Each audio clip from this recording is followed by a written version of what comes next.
When you think of famous explorers in history, who comes to mind? Of course, there's Columbus, Magellan, and Marco Polo, who, when he wasn't traveling Asia, apparently liked hiding in swimming pools. But there's one explorer who appears to have found it cathartic to check out the Antarctic. Meet Admiral Richard E. Byrd, aviator, polar explorer, and by all accounts, a pretty good guy. The North Pole flight is what put Admiral Byrd on the map. After the flight, he became a hero, talked about in the same breath as people like Babe Ruth or Charles Lindbergh, other great personalities of the 1920s. But Byrd's rise to fame over that historic flight to the North Pole quickly took a nosedive, landing him smack dab in the middle of a controversy that remains today. Did he actually make it to the pole?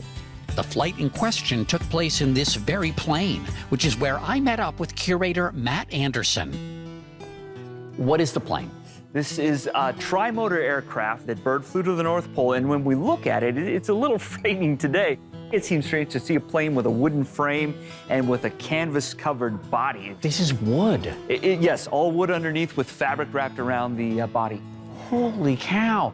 So what was entailed in the expedition? Their goal was to fly to and then over the North Pole. Nobody had reached the North Pole to that point. So this was a real race to do it for the first time. How did they even know where the North Pole was? I mean, it's just a lot of snow, right? Yes, no land up there like there is at the South Pole, but ice and snow everywhere. And of course, no GPS in those days. So it would have depended on Admiral Byrd's navigational abilities.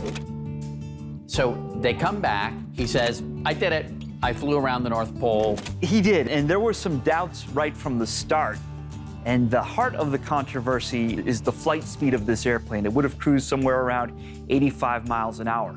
Well, we know that Byrd, according to his records, covered 1,535 miles, and we know that he did it in just under 16 hours. So that's about 1,360 miles, so significantly shorter than what Byrd should have covered to have reached the North Pole. It doesn't add up.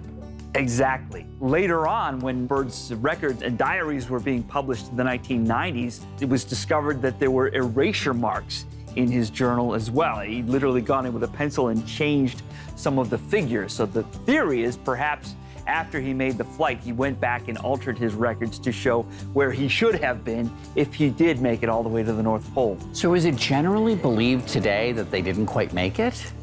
Today, I think most people would agree that he probably didn't make it.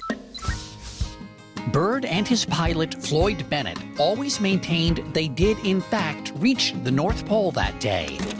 Yet almost 100 years later, theories about what really happened on the controversial flight continue to swirl. One of the theories is that maybe they just flew far enough to get away over the horizon so no one could see them from land, and then just flew in circles for 15 hours or whatever it took. Some people believe that? Some people believe that. Others think Byrd may have had a favorable tailwind both on the way to the North Pole and on the way back. Is it possible that they just hitched the plane to some reindeer?